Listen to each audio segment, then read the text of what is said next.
It's the morning of October 27th. This is my first morning hunt for the year.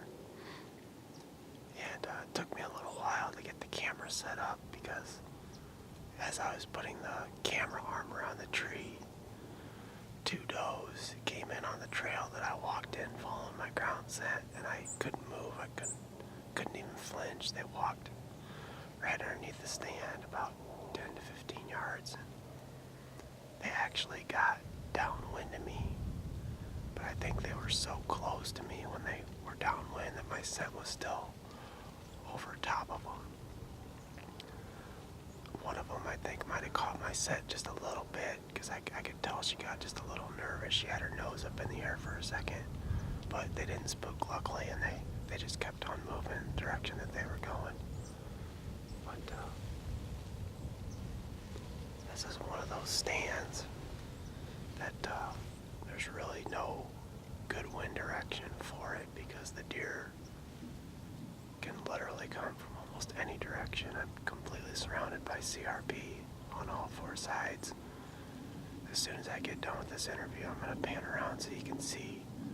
But it's a good area to observe and see deer from a long distance and just see what they're doing because you can see so much area from this stand. To my left, I got a CRP field that's 260 acres.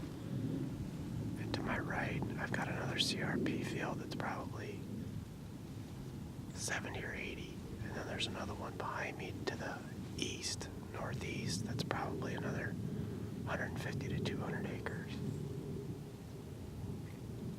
It's tall Indian grass and switchgrass, so it's hard to see the deer when they're out in that. But there's spots out in the grass that are thinner and shorter. And when the deer walk across those spots, you can see them. So, just gonna sit here this morning and observe and try to gather some information as we move on further into the season, into the rut, and give me a better idea on what these deer are doing, where I'm going to sit as soon as the rut kicks in.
came back. And he was a perfect example of why, or how that, when I lost sight of him over there in that ditch, and when I saw him again, is a perfect example of how those deer on this property can move long distances and you cannot see them because it's so thick out in here. I don't know how he got from over there to right out here 100 yards away in front of me before I didn't see him, but he did. He was just behind enough thick cover when he came back that I couldn't see him until he was 100 yards away. And then he started going straight away from me. And I let him get out there a ways, and I tried calling to him again. I grunted and got his attention. And then I snort-wheezed at him with my mouth. And he started coming right in. And he started circling, trying to get downwind of me is what he was doing. But he couldn't get truly downwind. He could have, but he would have had to cross this ditch right here below me, and there's water sitting down in there, and I'm guessing he probably just didn't want to cross. And he got close enough to me to where he thought he knew the sound was coming from, and he couldn't see another buck, so his eyes just weren't telling him what his ears were hearing, so he turned around and walked the other way, crossed another ditch crossing here behind us, and he probably only went 200 or 300 yards, and I'm pretty sure he bedded down over there. He's not that far away right now. I thought it was going to happen though. He got to about 35, 40 yards, and I couldn't shoot at him. It was just too many trees in the way, and I got this tree stand, double stand set here behind me. That was in the way anyways, but there was too many trees to shoot irregardless, so it's nice to see some action like this on October 27th. It's a nice buck.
I can't believe that just happened. I had no time to even do an opening interview because it was still too dark, and I look up and there's a buck about 100 yards away, and it's Gnarly Charlie. And he started coming in. I couldn't get the camera on him because I had to turn it too far to the left. And he was coming in on my ground scent, just smelling, and smelling where I walked in. And that was crazy. And he was at 30 yards, and he's smelling, probably more like 40, smelling my ground, and I grunted. And he looked up my way, and he didn't see the decoy. And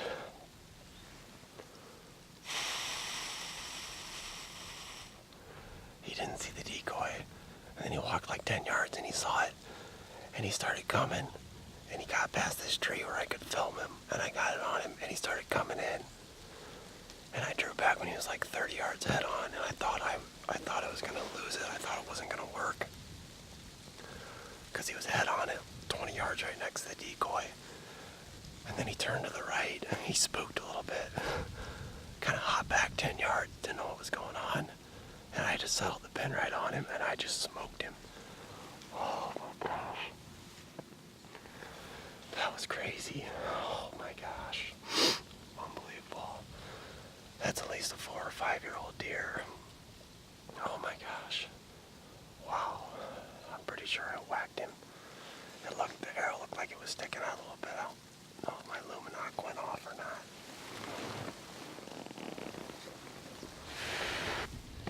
Well, I just got off the phone with my dad here. He's going to come help me get this buck, but I'm going to go ahead and pack up and get down. Just try to find the arrow, and then I'll get out here. So I'll get the camera going again when I get back out here and we get on the blood trail. We just got back out here. We just found blood, and we're going to go ahead and start tracking him. So we got pretty good blood here. It's nice, bright, and dark red.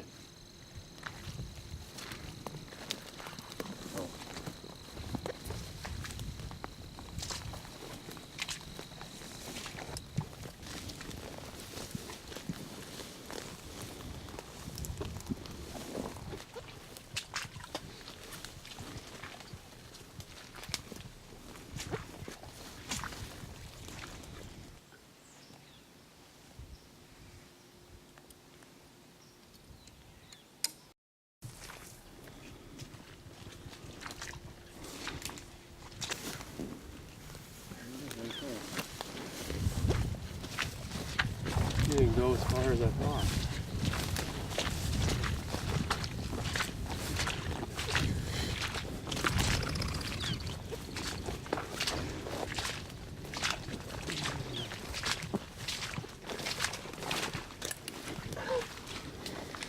Look at that. Holy smokes. He didn't go near as far as I thought. Probably, we're not even 150 yards from the stand. I probably thought it was more like 300, but well, we just got the deer pulled out here and got him cleaned up and got a few formal pictures and kind of sitting here looking at him. And there's no way this hunt would have happened this morning without the decoy. He came into about 40 yards and he was smelling my ground scent, kind of curious, wondering what was going on, what that smell was. And then he saw that decoy and it was pretty much game over. He tried circling downwind of the decoy, and then he kind of thought something was going on. He jumped back about 10 yards and he was about 25, and I just put the 20 right on him and pretty much double lunged him. But I shot this deer out of a stand. It's it's actually a natural funnel area between two. There's a big CRP field to the north, and then there's a CRP field to me to the south that's got a bunch of thick trees in it and stuff, and there's a ditch that runs here that I'm sitting on, and it's kind of a connecting point between these two thick bedding areas, and bucks just travel from one to the next during the day looking for does, and I just seen him right at first light, and he was going into, there's a corner back there where this ditch meets another one, and that's usually where they go to when they're moving, and the stand's not right in that spot. But usually you can call to them and get them to come over, and having the decoy just sealed the deal. But I trimmed that stand up back at the end of August, and it was like a 95-degree day, super hot, humid. It was raining out, mosquitoes were biting. I mean, it's the last thing you want to be doing at the end of August, but come first part of November, when you shoot a buck like this, all the hard work is worth it. It's just crazy. I've never shot a buck in the rut with my bow, and I've never decoyed one in, but boy, it works really good. I had a buddy that had the decoy that I had to borrow yesterday, and if it wasn't for him and that decoy, there's no way I ever would have got this deer. So I want to thank him for letting me use the decoy, and he helped me hang that stand actually 5 years ago. So it was an awesome hunt. I hope everybody enjoyed watching it.